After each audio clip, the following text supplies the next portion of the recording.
To Cambridge English Language Institute. This is Ansar Ahmad. In today's video I am going to talk about importance of fungi. Unit number 7 से हमारा आज second last topic है जिसका नाम है importance of fungi. इससे पहले हमने फंजाई की क्लासेस और सारा चैप्टर जो है अपलोड किया है। अगर आप देखना चाहते तो आप प्लेलिस्ट से देख सकते हैं। तो चलो इसकी जो इम्पोर्टेंस है वो देख लेते हैं। पहला इम्पोर्टेंस ये है कि अगर हम यहाँ पे देखिए फंजाई जो है ना, fungi number first, fungi and pharmaceutical industry, pharmaceutical industry। अब फार्मास्यूटिकल से मुराद क्या है? फार्मास्यूटिकल से मुराद ये है, फार्मा ये है फार्माकॉन से, और फार्माकॉन कहते हैं ड्रग को। तो ये फार्मास्यूटिकल इंडस्ट्री कौन सी इंडस्ट्री होती है? ये basically preparation of medicinal drugs की क्या करता है? प्रिपरेशन करता है, और इसके साथ साथ इसको यूज करता है, और इसके साथ इसको सेल करता है, बेच करता है। वो इंडस्ट्री जो मेडिसिन को तैयार करता है, इस्तेमाल करता है और बेचता है, उसको फार्मास्यूटिकल इंडस्ट्री कहते हैं। तो फंजाई जो है ना, fungi have been used generally medicinally since ancient time। आपके बुक में लगे पुराने जमाने से जो है ना, जो फंजाई है ये क्या देता है? मेडिसिन। इससे हम मेडिसिन ऑब्टेन कर सकते हैं। कौन कौन से मेडिसिन हम ऑब्टेन कर सकते हैं? तो हम पहला नाम लिखते हैं मेडिसिन का। नंबर फर्स्ट, अगर मैं यहाँ पे लिखूंगा तो इसका एक का नाम है जिसको हम कहते हैं अर्गोटामाइन, और अर्गोटामाइन का पूरा नाम है क्लेविसिप्स और परपोरा जो है ना, ये हमारे पास क्या है? एक मेडिसिन है। और ये मेडिसिन क्या करता है? ये मेडिसिन हम इस्तेमाल करते हैं किसके लिए? फैसिलिटेट करता है डिलीवरी ऑफ बेबी से मुराद ये होता है। और बेबी के साथ साथ ये रिलीफ करता है, मतलब रिड्यूस करता है, रिलीफ करता है कौन सा? मैग्राइन हेडेक, इसके साथ MI, दैट इज कॉल्ड मैग्राइन। अब मैग्राइन कौन सा होता है? मैग्राइन हेडेक से क्या मुराद है मैं अभी बताता हूं।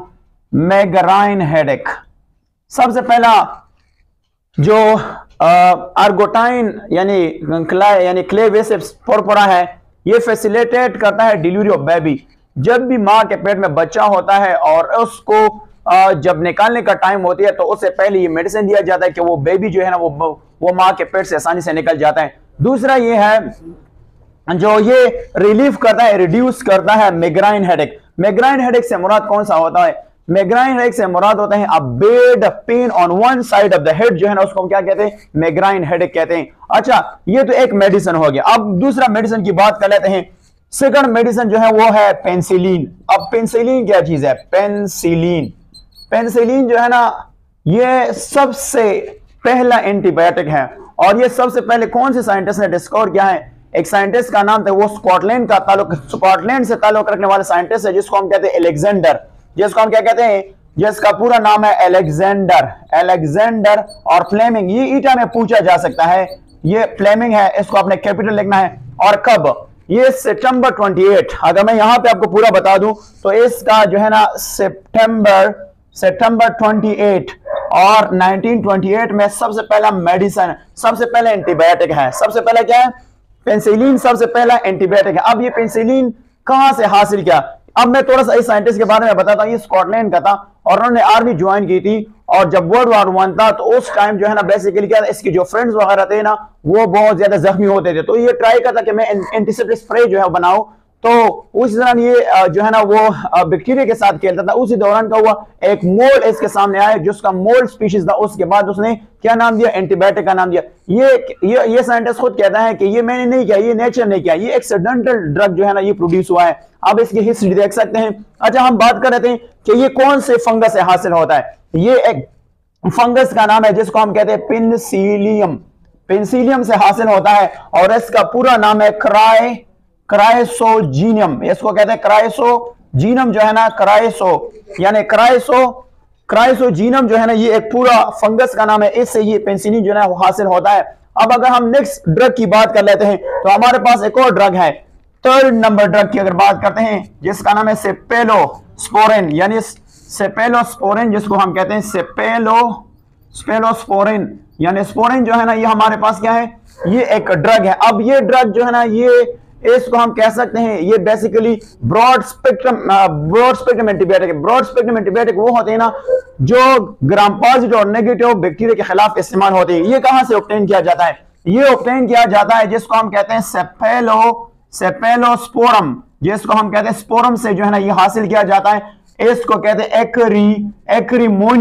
एक्रीमोनियम से ये हासिल किया जाता है और ये एंटीबायोटिक जो है यूज होता है। अब हम अगर फोर्थ वर्ड जो बुक में यूज किया, फोर्थ मेडिसिन का जो नाम है मैं अब यहां पे लिखता हूं जिसका नाम है ग्राइसियोफोल्विन। जो है ना ये जो फोल्विन है ये एज एंटी फंगल इस्तेमाल होता है। एंटी फंगल मीन जो फंगस जो बीमारी काज करता है उसके खिलाफ जो है ना उसकी बीमारी के खिलाफ हम ये इस्तेमाल कर सकते हैं। अब ये क्या करता है, ये जो बीमारी फॉर एग्जांपल आपके पास हेयर के बीमारी होता है या इसके बाद स्किन के बीमारी है या नेल्स की बीमारी है तो उसके लिए ये इस्तेमाल होता है। और खासकर एथलेटिक जो है ना जिसको हम कहते हैं एथलीटिक जो एथलीट्स फुट बीमारी है, मैं आपको बता दूं कि क्या है। और रिंग वॉर्म्स जो है ना ये क्या है, रिंग वॉर्म्स अगर मैं आपको बता दूं ये दोनों ये डिजीज है। एथलीट फुट से मुराद जो एथलीट कहते हैं खिलाड़ी की जो पांव होते हैं ना वो अक्सर क्या हो जाता है इसके ऊपर रशेस आ जाते हैं। रशेस कहते हैं स्पॉट आ जाते हैं और इची होता है। इची से क्या मुराद होता है, इची से मुराद ये खारिश करता है किसकी वजह से, क्योंकि ये फंगस जो है ना इसके फुट पे अटैक करता है। इस डिसऑर्डर को हम एथलीट फुट डिसीज कहते हैं, ये फंगल डिजीज है। रिंग वॉर्म को इसलिए ये नहीं है कि इसको ये रिंग वॉर्म है, नहीं, ये फंगल इन्फेक्शन है और ये स्किन में कौन सा बीमारी कहते हैं, स्किन डिसऑर्डर है। बट स्किन में जो निशान बनाते हैं वो रिंग वॉर्म होते हैं। फॉर एग्जांपल अगर स्किन देखे तो इनमें से एक ऐसा निशान बन जाता है, इस निशान को हम क्या कहते हैं, रिंग वॉर्म्स कहते हैं। इसके अलावा अगर हम बात कर लेते हैं एक और जो हमारे पास ये यानी ग्राइसियोफोल्विन है, ये हम स्पीशीज ऑफ पेंसिलिन से भी हासिल कर सकते हैं। इसके साथ हमारे पास एक और ड्रग है, मैं अगर यहां पे लिखूंगा वो ड्रग नंबर 5 है जिसको हम कहते हैं साइक्लोस्पोरिन जिसको कहा जाता है साइक्लोस्पोरिन। अब ये साइक्लोस्पोरिन क्या है, ये अमीनो सप्रेसेंट ड्रग होता है। अमीनो सप्रेसेंट ड्रग से मुराद ये होता है ये कब इस्तेमाल होता है, जब ऑर्गन ट्रांसप्लांटेशन होती है। फॉर एग्जांपल यहां पे अगर मैं बता दूं इसको कहते हैं अमीनो सप्रेसिव ड्रग, इसको कहते हैं सप्रेसेंट, जिसको कहते हैं सप्रेसेंट, इसको हम क्या कहते हैं सप्रेसेंट जो है ना इसको कहते हैं अमीनो सप्रेसेंट ड्रग है, इसको कहते हैं amino suppressant drug. Amino suppressant drug से मुराद ये होता है कि ये जो रिसीवर है इसकी अम्यून का जो सिस्टम होता है वो सप्रेस करता है, दबा देता है। कब, जब ऑर्गन ट्रांसप्लांटेशन होती है। कब ऑर्गन ट्रांसप्लांटेशन होती है, ट्रांसप्लांटेशन। अब मैं आपको इसको इस बारे में समझाता हूं कि इससे मुराद क्या होता है। देखो फॉर एग्जांपल अगर मैं आपको सिंपल एग्जांपल, ये आपके पास एक है, ये आपके पास बी है, ये कोई किडनी या कोई जो भी ऑर्गन है वो डोनेट कर रहा है, तो ये जो जिसको डोनेट कर रही है डोनर है, ये रिसीवर है। ये क्या है आपके पास, ये रिसीवर है। अब देखो यहां से अगर मैं बात बता दूं ये रिसीवर है तो इसकी जो इम्यून सिस्टम है वो उस पर अटैक करता है, क्योंकि किडनी जो है वो क्या करते हैं वो रिजेक्ट कर सकते हैं। तो ये इस दौरान ये मेडिसिन दिया जाता है तो इसका जो इम्यून सिस्टम है वो सप्रेस किया जाता है, वो दबाव किया जाता है, फिर किडनी ट्रांसप्लांट हो सकता है। मैं only not talk about kidney transplant, इनमें से अदर ऑर्गन भी हो सकते हैं। तो ये तो आपके पास फर्स्ट यूसेज जो है ना वो क्या है, फंजाई। अब सेकंड यूसेज की बात कर लेते हैं, वो है fungi in food industry. Fungi जो है ना हम फूड इंडस्ट्री में किस तरह इस्तेमाल करते हैं, तो ये तो आपके पास फर्स्ट यूसेज है। अब दूसरा यूसेज की तरफ आते हैं, दूसरा यूसेज को देख लेते हैं। दूसरा यूसेज क्या है, मैं यहां पे अगर बता दूं तो वो है food and industry, that is called fungi. अगर मैं यहां पे लिखूंगा fungi and food industry, fungi जो है ना ये कहां पे इस्तेमाल होता है, फूड इंडस्ट्री में इस्तेमाल होता है। हाँ, बुक में लिखा है fungi has been used by human since recorded history, यानी बहुत जमाने से जो है फंजाई जो है ना वो क्या है, वो एज अ फूड के सोर्स पर इस्तेमाल होता है। हमारे पास एक है जिसको हम कहते हैं ईस्ट। ईस्ट का अपने बोटानिकल नेम जो है वो याद करना है, किसका बोटानिकल नेम क्या है, तो मैं यहाँ पे लिखूंगा इसका नाम है सेचेरोमाइसिस, और इसके साथ आप लिखेंगे सीरीवेसिया, इसको हम कहते हैं। ये ईस्ट का बोटानिकल नाम है। आपने मेडिकल एंडिकेट पॉइंट ऑफ व्यू से आपने इसको याद करना है, इसको हम ईस्ट कहते हैं, इसको हम क्या कहते हैं, ईस्ट। और ये ईस्ट किसके लिए इस्तेमाल होता है, मेकिंग बेकरी बनाने के लिए इस्तेमाल होता है, बेकरी, इसको हम कहते हैं बेकरी बनाने के लिए ये इस्तेमाल होता है। बेकरी, और बेकरी के साथ अलावा ये वाइन के इंडस्ट्री में, वाइन मेकिंग इंडस्ट्री में जो है ना ये क्या होता है, ये इस्तेमाल होता है। क्यों? आपके बुक में it has the ability to permit लिया फर्मेंटेशन से, कार्बोहाइड्रेट्स की ब्रेकडाउन करता है। किस चीज में? कार्बोहाइड्रेट्स की ब्रेकडाउन किस तरह करता है? कार्बोहाइड्रेट्स, और इसको हम फर्मेंटेशन भी कहते हैं। कार्बोहाइड्रेट्स की ब्रेकडाउन करते हैं दो चीजों में, एक का नाम है कार्बन डाइऑक्साइड और दूसरे का नाम है इथेनॉल। दूसरे हम क्या कहते हैं?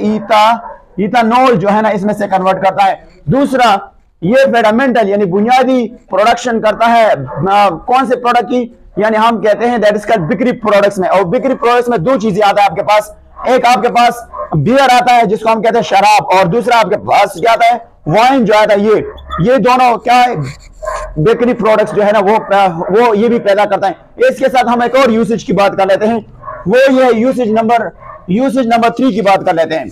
अच्छा, यूसेज नंबर 3 ये है कि fungi used in research products. Fungi जो हम कहां पे इस्तेमाल करते हैं? नंबर 3, फंजाई जो है ना, फंजाई ये हम यूज करते हैं, use what? Research projects, research, और इसको हम कहते हैं प्रोजेक्ट्स। अब अगर मैं यहां पे बता दूं fungi use in research project से मुराद होते हैं अ सीरीज ऑफ एक्शन, एक से ज्यादा एक्शन को हम क्या कहते हैं? इसको हम प्रोजेक्ट कहते हैं। अब आप जानते हैं कि ईस्ट जो है ना, ईस्ट अगर मैं यहां पे बता दूं ईस्ट, तो ईस्ट जो है ना किस मकसद के लिए इस्तेमाल होते हैं? फॉर रिसर्च प्रोजेक्ट के लिए, रिसर्च प्रोजेक्ट के लिए जो है ना वो यूज होता है, रिसर्च प्रोजेक्ट के लिए। क्यों यूज होता है मैं अभी बता रहा हूं कि क्योंकि इनमें से इंक्रीजली रैपिड यानी रैपिडली इंक्रीजिंग जनरेशन टाइम होता है। अब जनरेशन टाइम से मुराद ये होता है कि कितने वक्त में ये जो है ना अपना लाइफ साइकिल पूरा करते हैं, कितने टाइम के बाद ये बच्चे पैदा करते हैं। तो आप लिख सकते हैं ड्यू टू व्हाट? इंक्रीजिंग, यहां पे मैं बताऊंगा आपको इंक्रीजिंग जनरेशन टाइम, इन जनरेशन टाइम। और इसकी जो जनरेशन टाइम है वो कितना है? वो है 80 मिनट्स। 80 मिनट्स जो है ना उसकी क्या है? जनरेशन टाइम है। इसके साथ साथ पूल ऑफ जेनेटिक से क्या मुराद होता है? पूल ऑफ जेनेटिक से मुराद यह है बच्चे कि इससे मुराद होता है the sum of all genes and their alleles and where in a population or species is called pool of genetic. We also call gene pool. हम इससे मुराद होता है जितनी जीन्स को हम जमा करें, या अगर इसके एलील्स के साथ साथ एक स्पीशीज की जितने जीन्स है और इसके साथ एलील, उसको हम क्या कहते हैं? उसको हम बेसिकली पूल ऑफ जीन, या इसको हम कहते हैं जीन पूल भी कहते हैं। इसके साथ साथ and biological information, biological information इसको हम कह सकते हैं बायोलॉजिकल इंफॉर्मेशन। अब इसके साथ साथ हम एक और बात करते हैं, जो हमारे पास सॉफ्ट ड्रिंक इंडस्ट्री होता है, सॉफ्ट ड्रिंक इंडस्ट्री जो कारखाना होता है, उनमें से एक फंजाई है, उस फंजाई का नाम है एस्परजिलस, यानी इसको हम कहते हैं एस्परजिलस जो है ना, ये इसके पास एक स्पीशीज है, एसपीएस में स्पीशीज जो है ना, ये किसके लिए इस्तेमाल होता है? ये प्रोड्यूस करता है सिट्रिक एसिड जो है ना, ये प्रोड्यूस करता है। और ये सिट्रिक एसिड किसके लिए इस्तेमाल होता है? ये कोलास बनाने के लिए, कोलास में जो है ना ये इस्तेमाल होता है, कोलास। अच्छा, ये तो इसका जो है यूसेज नंबर 3। अब हम एडिबल फंजाई की तरफ आते हैं, यूसेज नंबर 4 की तरफ आते हैं। एडिबल फंजाई जो है ना वो क्या है? देख लेते हैं कि एडिबल फंजाई क्या है। यहां से अगर हम देख लेते हैं वो है 4th वन, यहां से हम बना देते हैं 4th वन। इससे मुराद होता है एडिबल फंजाई, एडिबल फंजाई। अब एडिबल फंजाई से मुराद होता है खाने वाला फंजाई, एडिबल फंजाई से मुराद होता है खाने वाला फंजाई। मशरूम जो है ना कंसीडर किया जाता है popular food through the world. Mushroom जो है ना पूरी दुनिया में एक मशहूर फूड माना जाता है, और क्योंकि मशरूम पिज्जा जो होता है, मशरूम पिज्जा जो है वो दुनिया में अपने टेस्ट की वजह से मशहूर होता है। और आपके बुक में लेके पिक्यूलर का मतलब है डिफरेंट जो फ्लेवर और टेस्ट होते हैं, जो चीज होते हैं ना, वो कहां से आते हैं? वो इनमें से कौन सा चीज इस्तेमाल होता है? इनमें से मशरूम इस्तेमाल होते हैं जब ये तैयार किया जाता है, तो इसलिए उसका टेस्ट जो है बहुत अच्छा होता है। और दो और जो है ना, अगर मैं यहां पे बता दूं तो इनमें से आपके पास एक होता है मोरल जिसको हम कहते हैं, या इसका पूरा नाम है आप लिख सकते हैं एस्कोकार्प, और इसको कहते हैं मोरचेला जो है ना, मोरचेला, और इसको कहते हैं एस्कोलेंटा जो है ना ये, या इसको आप लिख सकते हैं। दूसरा जो है ना ट्यूबर, जिसको हम कहते हैं ट्यूबर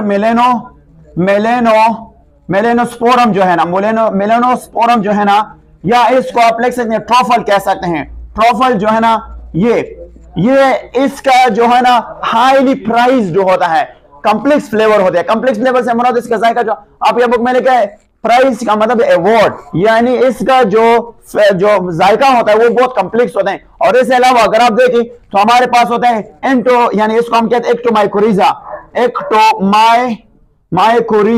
माइकोरिजा जो है ना, ये प्लांट के बहुत से फैमिली जो है ना वो क्या कहते हैं हम खाते हैं, यानी एडिबल है। इसको हम कहते हैं एडिबल। एडिबल से मुराद हम खाते हैं। इसके साथ साथ अगर हम बात कर लेते हैं ना, तो हमारे पास जो ईस्ट है ये हमारे लिए न्यूट्रिशनल सप्लीमेंट है। ये हमारे प्रोवाइड करते हैं, न्यूट्रिएंट प्रोवाइड करते हैं, जिसको हम कहते हैं न्यूट्रिशनल सप्लीमेंट है, जिसको कहते हैं सप्लीमेंट से मुराद ये हमारे लिए न्यूट्रिशन प्रोवाइड करता है। क्यों? क्योंकि इनमें से विटामिन बी मौजूद होता है। इनमें से कौन सा चीज होता है मौजूद है? विटामिन बी मौजूद होता है। विटामिन बी इसमें से मौजूद होते हैं। और विटामिन बी कहां पे मौजूद है? फ्रूट्स और वेजिटेबल्स में मौजूद है। ये ब्रेन के फंक्शन में भी हेल्प करता है, इसके साथ मेटाबॉलिज्म भी हेल्प करता है, और इसके साथ एनर्जी लेवल भी बढ़ा देता है। इसके साथ साथ जो हमारे पास ईस्ट होता है ये 50% क्या होता है? ये 50% प्रोटीन होता है। कितने परसेंट ये प्रोटीन होता है? 50% प्रोटीन होता है। तो ये हमारे पास